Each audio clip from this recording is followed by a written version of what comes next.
Hi again to my commenters. My apologies po kasi na-cut po yung ating video. I'm using Screencast-O-Matic po na software, screen recording software na may 15 minutes na recording time. So I wasn't aware na naka 15 minutes na po pala ako. So we will continue po with ating tutorial about creating a social learning group sa Facebook. So, in the previous video po, nakapag-create na tayo ng Unit 1, which is Quarter 1, Earth and Space. So, under this unit, pwede po tayong mag-post ng mga learning resources natin. Say, mag-post po tayo ng file or media.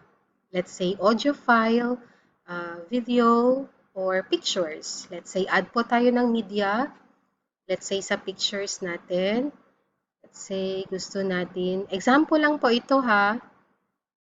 Wala kasi ako ibang pictures. So, say for example, ang title po natin, ilagay na natin while nag-load siya. Okay. The Earth. Say for example. Palitan na lang po natin ha, hindi makatotohanan.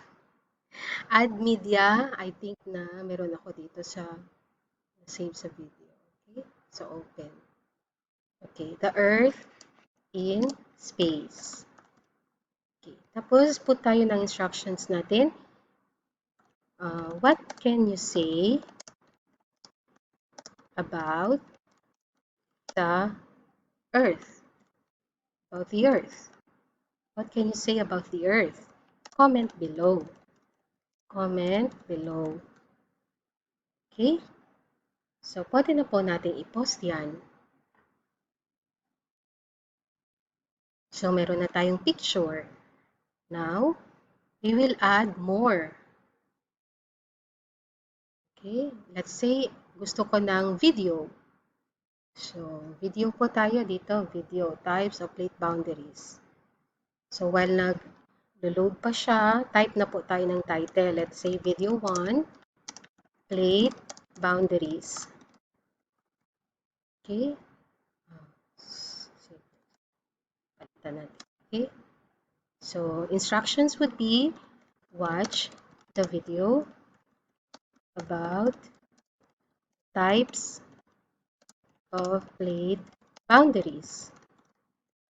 Tapos, a quiz will be given to you at the end or on the next post na lang, no? On the next post. Okay, so yan po ang instruction natin. So, ipopost na po natin. Okay, and a notification will be sent to you pag ready na pong ma-view ang iyong video. X na po natin yan. Now, what else can we do? We can add a file. Sa file po, pwedeng PDF, pwedeng PowerPoint, pwedeng document file natin. Go po tayo sa quiz. Create quiz. Okay, click po natin yan. So, quiz title, let us say quiz 1, plate boundaries. Okay, lagi po tayong nagkakamali dito. Okay, quiz 1, plate boundaries. Passing score, optional lang po, but you can put there 50%. Now, if you notice yung questions po natin dito, okay, pang multiple choice type of test po. So, multiple choice lang po yung magagamit natin in this. So, let's say your first question is what? Type of plate boundary where two plates collide. What type of plate boundary where two plates, okay, gusto mong lagyan ng tectonic plates, pwede rin, collide. Okay, options, convergent, divergent, okay, and add answer tayo for transform. Okay. Kung gusto mo nang mag-add ng ibang answer, pwede pang ano dito, okay, add answer. Pero hindi na ako mag-a-add ng fourth answer ha, so X na yan. So, add question. Okay. Let us say, i-copy-paste ko po to sa question natin, yung first question, Control C, and then Control V. And then edit ko na lang po, where two plates move apart. Say for example, so lagay na po tayo, say, transform, convergent, and add answer, divergent. Okay, add more question. So, Control V, paste, or right click po, pwede rin. Dito, where two plates slide past each other.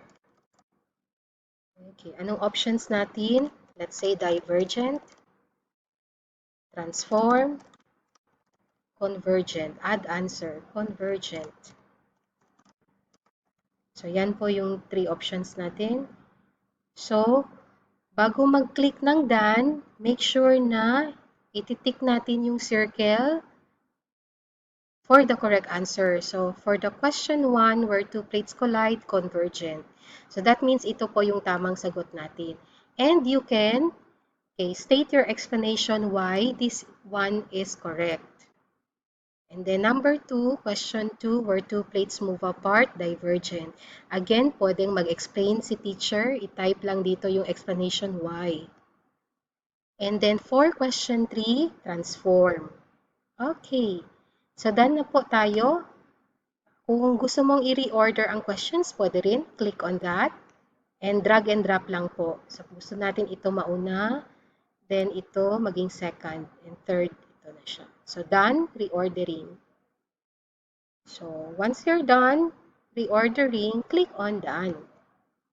So, mapopause na po yung ating quiz. Okay. So, lalabas na po yung quiz natin dyan. So far, nakapag-post po tayo ng tatlo. Picture, video, and quiz. Okay. By the way po ha, pwede po tayong mag-edit, mag-remove ng post. Okay. Dito lang po mag-click po ha. Pwedeng mag-save, pwedeng mag-turn off or turn on commenting, pwedeng mag-edit, pwedeng mag-delete, pwedeng mag-mark as announcement, and many more. Okay? So, ito lang pong tatlong dots dito sa side ang i-click natin for that. Okay? So, meron na tayong tatlong post. Na kung sakaling I want to rearrange my post kasi gusto ko pagpunta ng mga bata sa Unit 1, ang una nilang makikita would be the picture. Ang last ay ang quiz. So, go to edit this unit. Dito po. Click on that. Okay. So, rearrange na po natin yung post natin.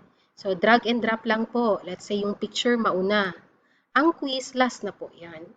Okay. So, ito na po yung sequence. Save.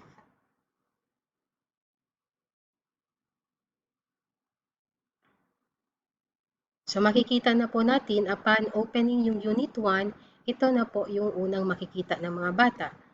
Okay, yung picture, and then the video, and then ang quiz. Okay? So, meron na po tayong 3 posts na na-arrange na po natin. So, say for example, si student na open na yan, nakita na po niya yung picture. Okay, ang instruction, you comment. Okay, say anything about the earth. Nag-comment na po siya. So, after commenting, click done.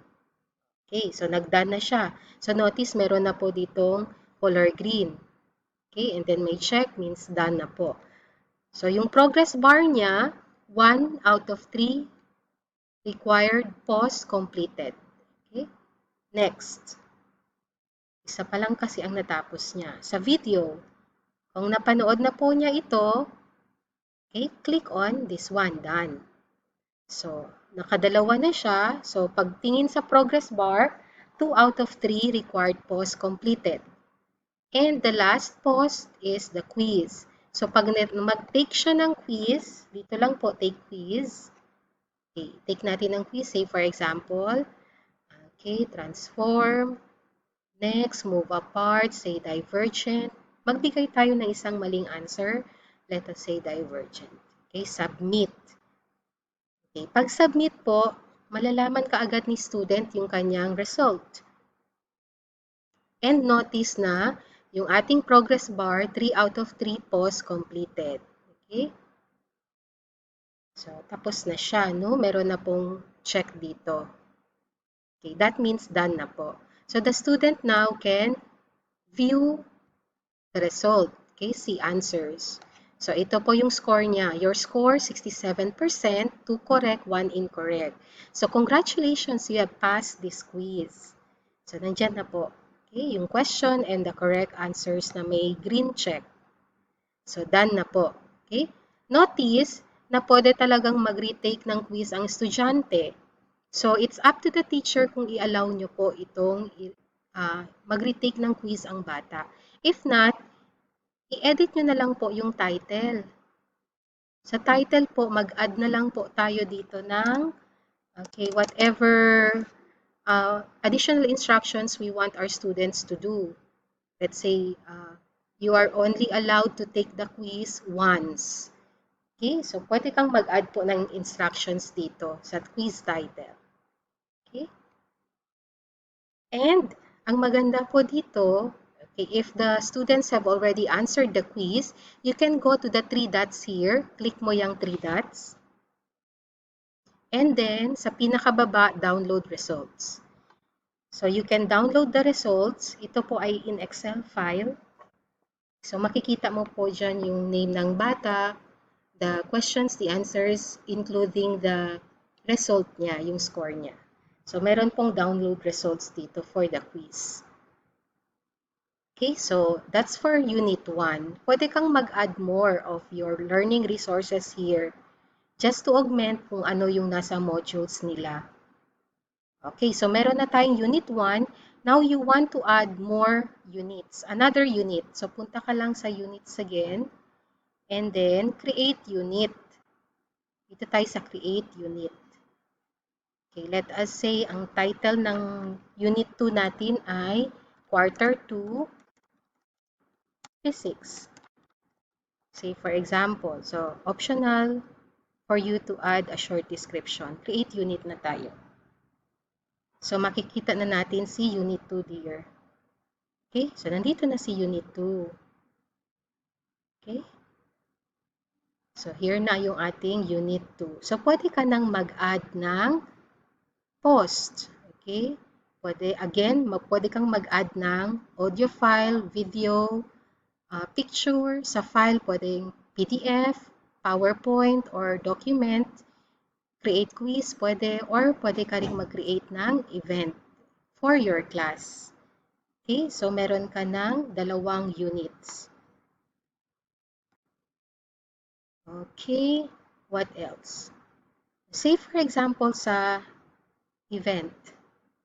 Okay, gusto mo mag-create ng event, so go to events dito, and then create event. Pag-create po natin ng event, pwede kang mag-upload ng photo or video here.